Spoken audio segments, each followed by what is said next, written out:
Meet Faith. She's a young mother in the area, as you can see with her children, and she's walking down the street. She comes up to us and we say, "Hey, would you like to take an IQ test?" And she laughed about it, so she took the test and really enjoyed it. But then we moved on to the most important test. Are you a good person? So what we did is we convicted her with God's law, the 10 Commandments, and just watched and see how much she needed to hear this and what happened because of it. I asked you, how many of each animal did Moses take on the ark? I know it's like 2, yeah. But it wasn't Moses. It was Noah. It was Noah. Yes. Is it possible to end a sentence with the word the?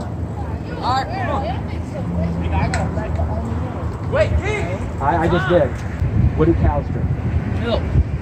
They do. No, they don't drink. They don't drink milk. No. They produce milk. They drink water. But see, this is to get you to think, right? Yeah. And it's funny stuff right here. But can I ask you the last question? It's called "Are you a good person?" test. Now here's the thing. We're going to compare your goodness to God's 10 Commandments. Have you ever told a lie? Yeah. And so since you told a lie like I told a lie, what does that make you? A liar. Yeah. Have you ever stolen anything? Yeah. Maybe as like a kid or something. Maybe when you're older, you're going to kind of black that out. But I did too. And so what does that make you? A thief. If you even lust over a woman or a man, you've already committed adultery in your heart. So not by my own standards, but by God's standards and the 10 Commandments. By your own admission, you're lying, thieving, adulterer at heart. So let's just say this. This is how I'm going to end this. You're going to face God on Judgment Day, which should be scary for a lot of people. You're going to face God on Judgment Day. It's scary for me now because I'm going through something like that too. Let me ask you, according to God's laws, you broke his laws on Judgment Day. Is he going to consider you innocent or guilty for breaking his law?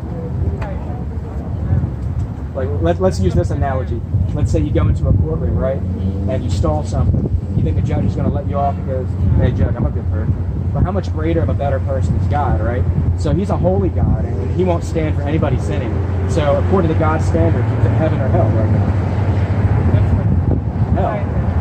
And he pays the fine for you, right? So that way you're given a free gift of eternal life. But all you need to do is believe in what Christ did. We had a wonderful conversation with Faith.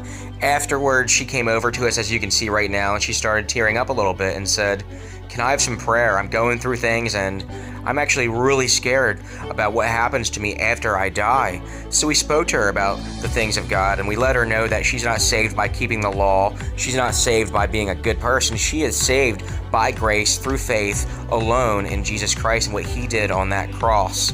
So we helped her. And please pray for that God will draw her to him and give her the assurance of salvation. Some encouraging news right now is that after speaking to her, she said that she's going to go back to church for the first time in a long time. So please pray for Faith.